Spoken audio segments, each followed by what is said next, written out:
Iya. Assalamualaikum warahmatullahi wabarakatuh. Di sini saya perwakilan dari kelompok 7 ingin membuka presentasi tentang alat industri kimia yaitu industri penyedap rasa. Oke, sebelum lanjut ke penjelasan, alangkah baiknya kita perkenalan lebih dahulu. Next.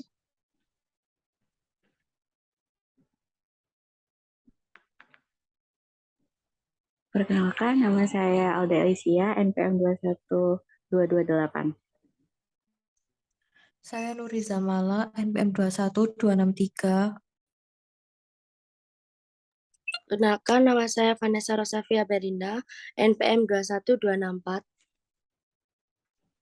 Perkenalkan, nama saya Fatima Zahra dengan NPM 21265.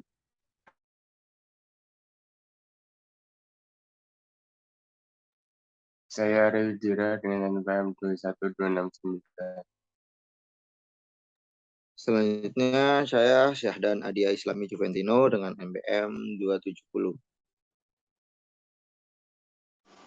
Saya Muhammad Farul Nabilur Rahman, NPM 21281. Saya Alicia Nanda Putri, NPM 21282.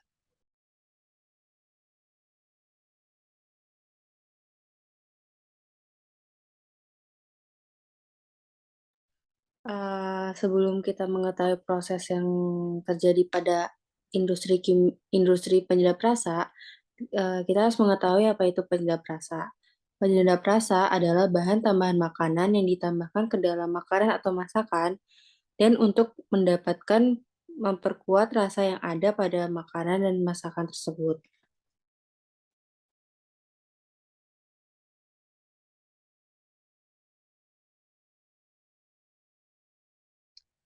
Oke, selanjutnya proses pembuatan dari penyedap rasa itu sendiri. Yang pertama, kita menggunakan daging ayam. Pertama, kita menggiling daging ayam. Daging ayam dipilih yang sangat segar dan berkualitas sangat bagus. Ditransportasikan dengan alat overhead, lalu dimasaknya. Lalu daging ayam dihaluskan menggunakan meat grinder yang berkapasitas 600 kg per jam. Lalu daging ayam berubah menjadi halus.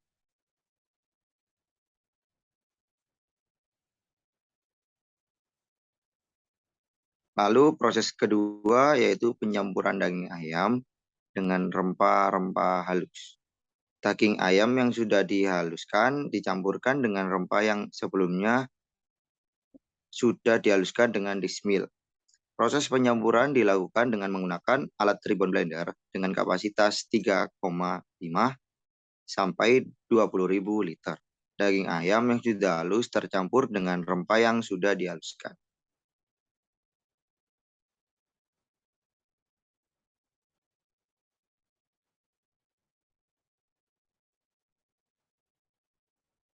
Lalu proses ketiga, proses terbentuknya produk menjadi granul. Setelah daging ayam halus tercampur dengan rempah halus, perlu dikeringkan dan dibentuk granul. Pembentukan granul dilakukan dengan menggunakan alat freeze bed granulation dan dipanaskan dengan suhu di atas 100 derajat Celcius agar kandungan air tersebut hilang.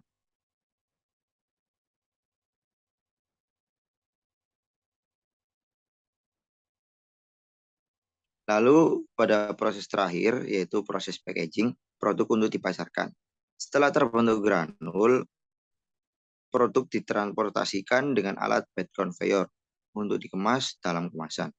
Produk yang sudah dikemas dengan kemasan diberi box untuk dipasarkan lebih lanjut lagi.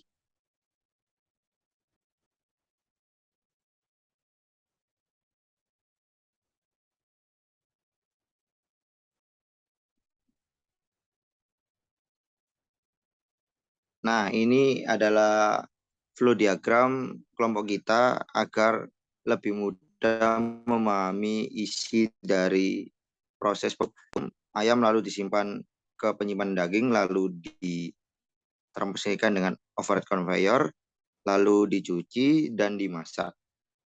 Setelah dimasak, tulang dipisahkan dari ayam. Nah, pemisahan tulang ini dilakukan dengan cara manual. Setelah dipisahkan, ayam langsung dihaluskan dengan mesin meat grinder.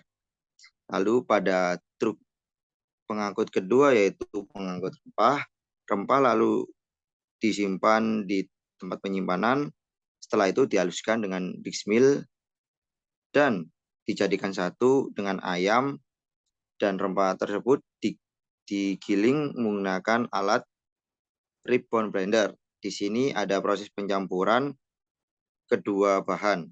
Setelah dicampur, bahannya itu masih mengandung banyak air. Nah, kita dapat menghilangkan airnya itu dengan alat yang selanjutnya, yaitu fluidized bed granulation. Di sini bahan akan disemprotkan dengan udara yang sangat panas, yang berkisar suhunya itu di atas 100 derajat Celcius, supaya kandungan air tersebut hilang dan menjadi bentuk-bentuk granul. Setelah menjadi bentuk granul, produk disalurkan dengan bed conveyor, lalu dikemas, lalu penyedap rasa siap untuk didistribusikan lebih lanjut lagi. Oke, next.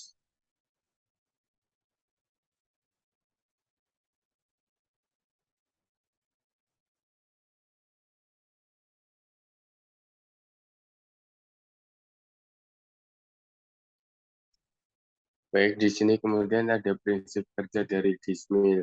Jadi yang pertama, rempah yang akan dihancurkan berada di antara dinding penutup dengan cakram berputar. Jadi rempah akan mengalami gesekan atau gaya gesek karena adanya lekukan pada cakram dan dinding alat. Next. Selanjutnya yaitu fungsi alat dismills. Mesin dismills memiliki fungsi utama untuk mencacah dan menghancurkan rempah-rempah yang digunakan untuk produksi penyedap rasa. Next.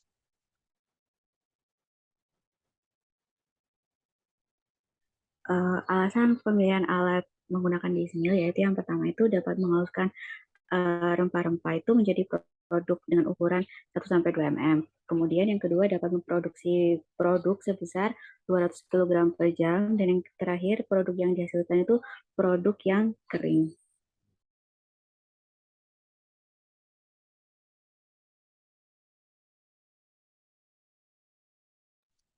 Faktor Dixmill. Yang pertama, semakin tinggi kecepatan putar atau RPM menghasilkan ukuran rata-rata partikel yang lebih kecil atau lebih halus.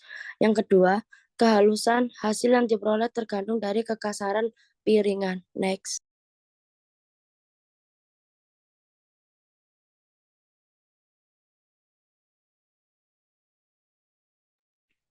Baik, di sini ada kelebihan dan kekurangan dari mesin giling dismill. Yang pertama, kelebihan mampu menggiling bahan kering, kemudian mesin sangat multifungsi, terbuat dari bahan stainless steel, dan yang terakhir konsumsi energi yang sedikit. Untuk kekurangannya, harga di pasaran tergolong mahal, dan yang kedua, resiko kerusakan pada aspirator.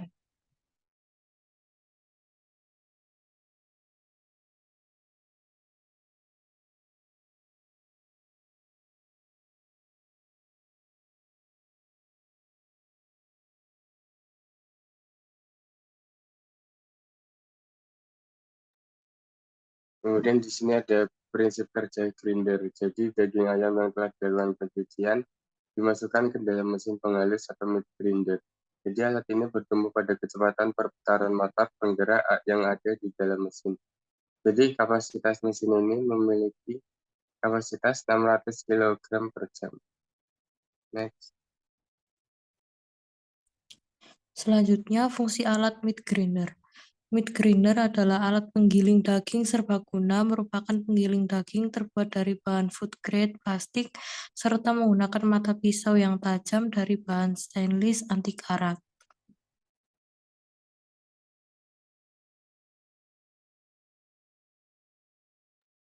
Alasan pemilihan meat grinder itu yang pertama itu dapat menghasilkan produk 600 kg per jam. Kemudian yang kedua memiliki cooling fan motor yang dilengkapi dengan pisau pemotong serta piringan pelit sehingga dapat menggiling daging segar maupun daging yang beku.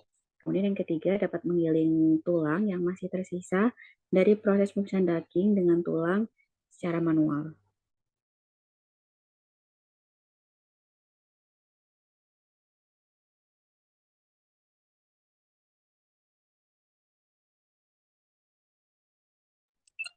Faktor meat grinder. Yang pertama, pengadukan.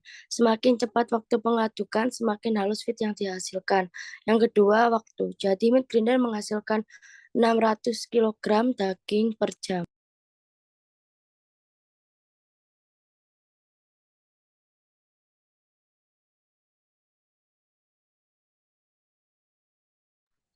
Baik, selanjutnya ada kelebihan dan kekurangan dari meat grinder. Untuk kelebihan, yang pertama ukuran lebih efisien dan ekonomis, kemudian mudah dioperasikan hanya membutuhkan 1 orang tenaga kerja, kemudian hemat daya yaitu memerlukan daya 450 watt, dan yang terakhir konsumsi energi yang sedikit.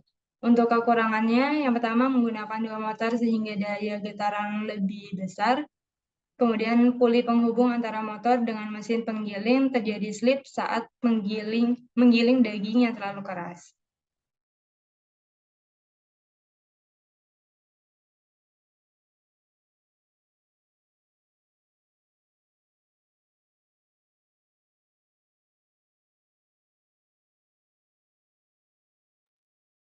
Kemudian ada prinsip kerja dari ribbon blender.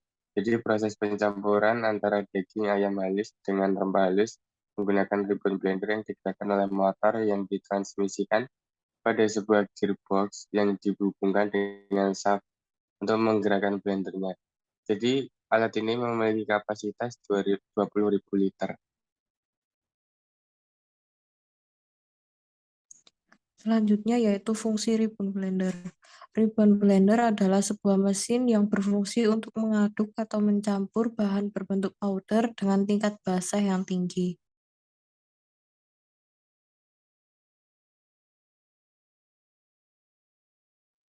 Kemudian alasan memilih ribbon blender itu yang pertama dapat mencampurkan padatan dan padatan. Jadi padatannya itu berupa hasil gilingan daging dengan padatan berupa bumbu halus. Kemudian yang kedua itu bumbu halus yang berukuran kecil itu dapat didispersikan atau partikelnya itu tersebar secara merata.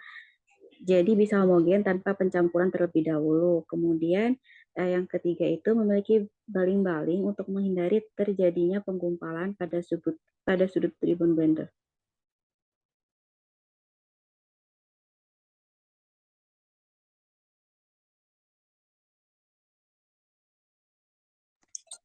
Faktor ribbon blender. Yang pertama, pengadukan. Untuk mengalirkan bahan dalam alat pengaduk yang bergerak. Yang kedua, proses pencampuran. Untuk memperoleh adonan yang elastis dan menghasilkan gluten yang diinginkan. Next.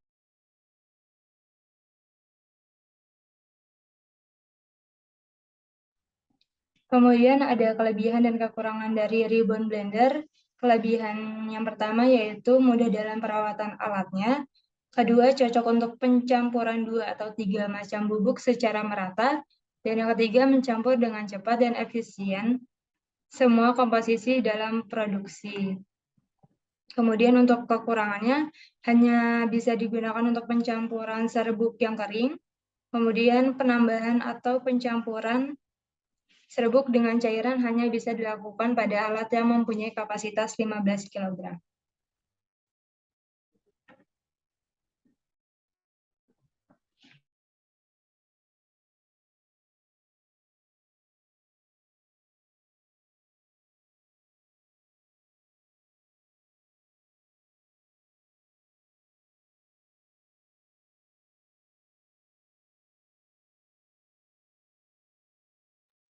Kemudian di sini ada prinsip kerja dari flip bed granulation. Jadi udara panas dengan suhu 1 derajat akan berembus dari bawah yang menembus bed yang berisi material serbuk, yaitu campuran antara daging olahan dengan bumbu halus. Next.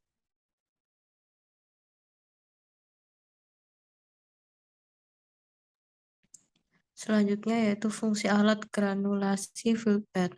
Granulasi fluid bed fungsinya sebagai sarana mengubah bubuk berdebu menjadi butiran yang diinginkan. Next.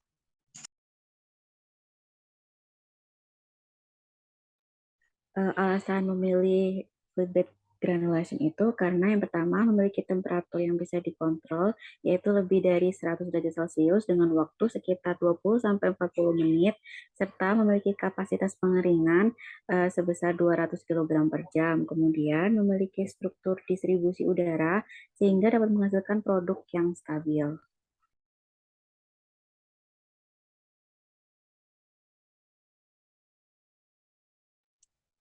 Faktor fluid bed granulation. Karakteristik hidrodinamik gelembung yang terbentuk. Beberapa penelitian menunjukkan bahwa karakteristik gelembung yang dihasilkan dipengaruhi oleh parameter geometri, diameter, jumlah lubang, jarak antar lubang, serta susunan atau konfigurasi lubang pada distributor. Next.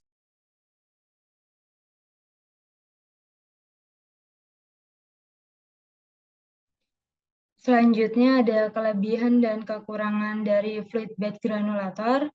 Yang pertama, kelebihannya lebih hemat dalam pembiayaan pekerja dan efisiensinya lebih tinggi. Kemudian ada perpindahan panas dalam alat ini 2-6 kali lebih besar. Kemudian pengeringan di dalam fluid bed granulator lebih merata. Untuk kekurangannya, harga yang relatif lebih mahal, menghasilkan granul atau gumpalan-gumpalan dengan densitas yang rendah, dan yang terakhir granul yang terbuat lebih porous atau berpori.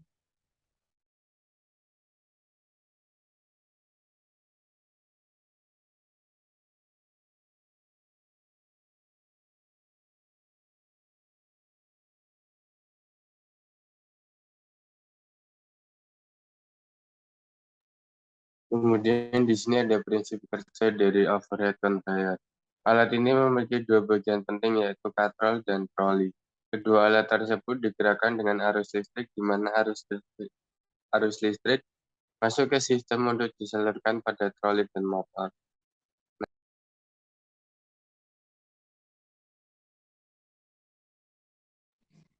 Selanjutnya yaitu fungsi overhead conveyor. Overhead conveyor adalah suatu sistem mekanik yang mempunyai fungsi memindahkan barang dari satu tempat ke tempat yang lain.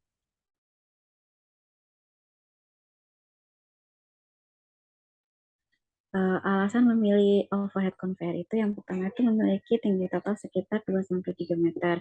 Jadi kan rata-rata tinggi orang Indonesia kan 2 meternya. Jadi konveyornya ini bisa berjalan di atas kepala itu dengan lancar. Kemudian yang kedua dapat mengangkat produk yang memiliki beban yang besar. Kemudian yang ketiga memiliki lintasan sekitar 500 meter dan bisa berliku-liku. Jadi tidak begitu memakan banyak ruang.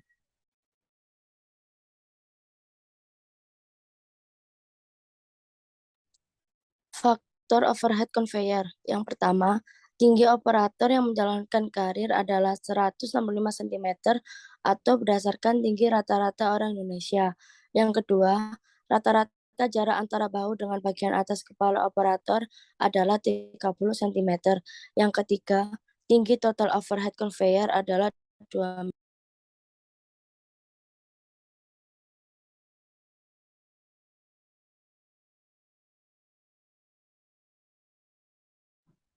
Selanjutnya ada kelebihan dan kekurangan dari overhead conveyor.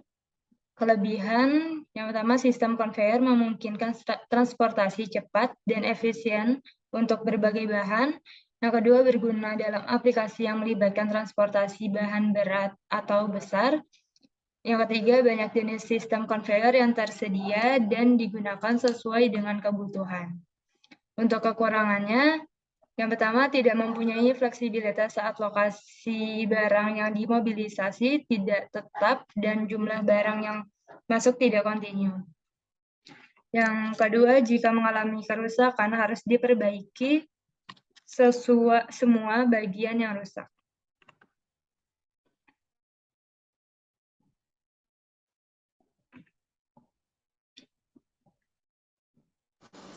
Alasan pemilihan belt conveyor yang pertama memiliki sudut 12 derajat. Yang kedua dapat melakukan pengangkutan secara horizontal maupun diagonal. Yang ketiga memiliki kecepatan 450 feet per m dan bersifat kontinu. Next.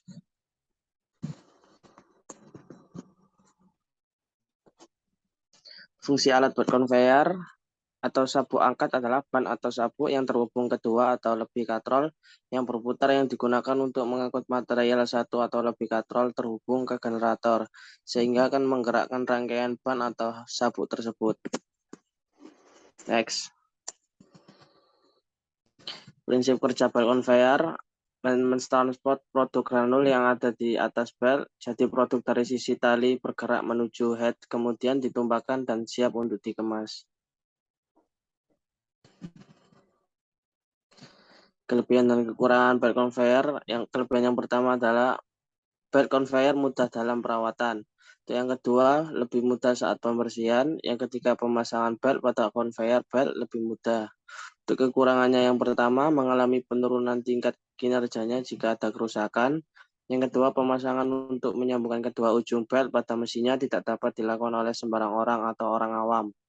Yang ketiga, conveyor belt harus diposisikan lurus, tidak boleh diposisikan berbelok-belok karena akan mengakibatkan pada kinerja mesinnya.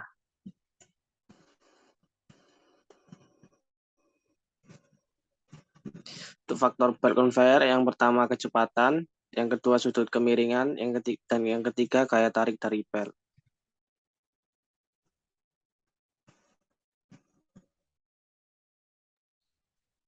Lalu selanjutnya ada analisis belt conveyor, yang dimana di sini menggunakan material sand dry yang memiliki densitas 100 pound per feet kubik dengan kemiringan 18 derajat. Nah, di sini ada dua jenis belt, yaitu trough dan valve, yang dimana kami menggunakan trough belt karena pada industri berskala besar. Di sini juga diketahui lebar belt tersebut dimisalkan 18 inch, maka berkapasitas 69 ton per jam. Ini dilihat dari tabel yang sudah ada. Dengan kecepatan 100 feet per menit. Nah, di situ kita kan menggunakan truck belt yang dimana dengan lebar 18 inch dengan maksimal kecepatannya 400 feet per menit, itu juga sudah ada di tabel yang tersedia. Maka dengan kecepatan belt dengan kapasitas 400 feet per menit tersebut, lanjut, diperoleh kecepatannya 400 per 69 dikali 100 feet per menit, didapatkan 303 feet per menit.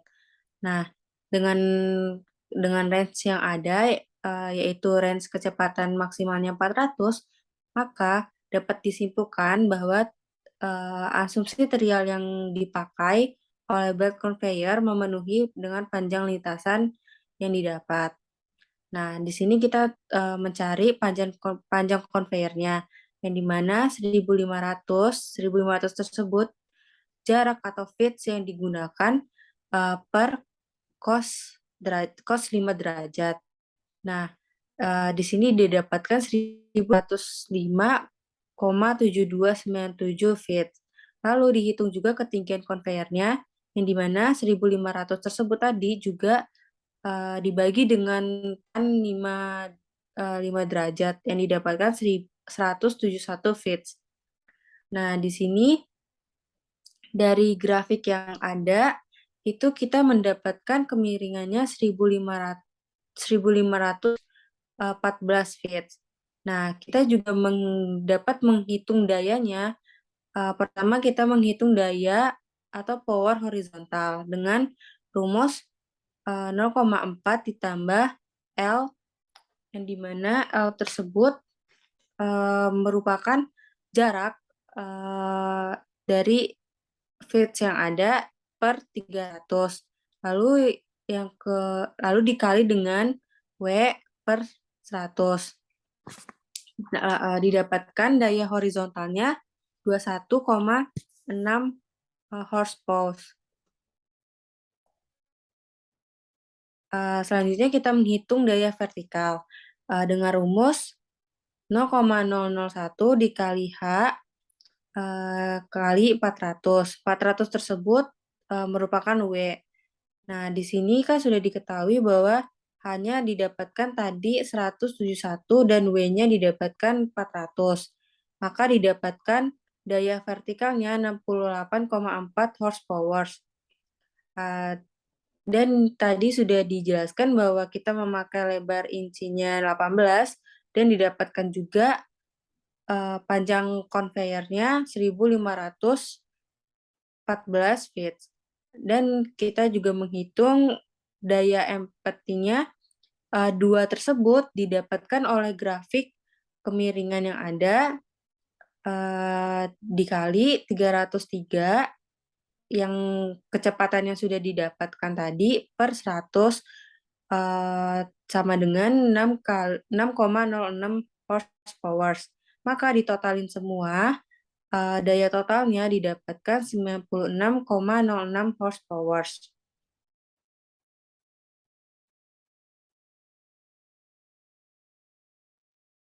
Oke, kita beranjak pada slide terakhir. Semoga apa yang kelompok 7 sampaikan bermanfaat untuk kita semua dan kita selalu menjadi orang yang baik dan sukses selalu. Saya perwakilan dari kelompok 7, mohon maaf jika ada salah-salah kata terhadap teman-teman kelompok 7, saya ucapkan mohon maaf. Oke, wassalamualaikum warahmatullahi wabarakatuh.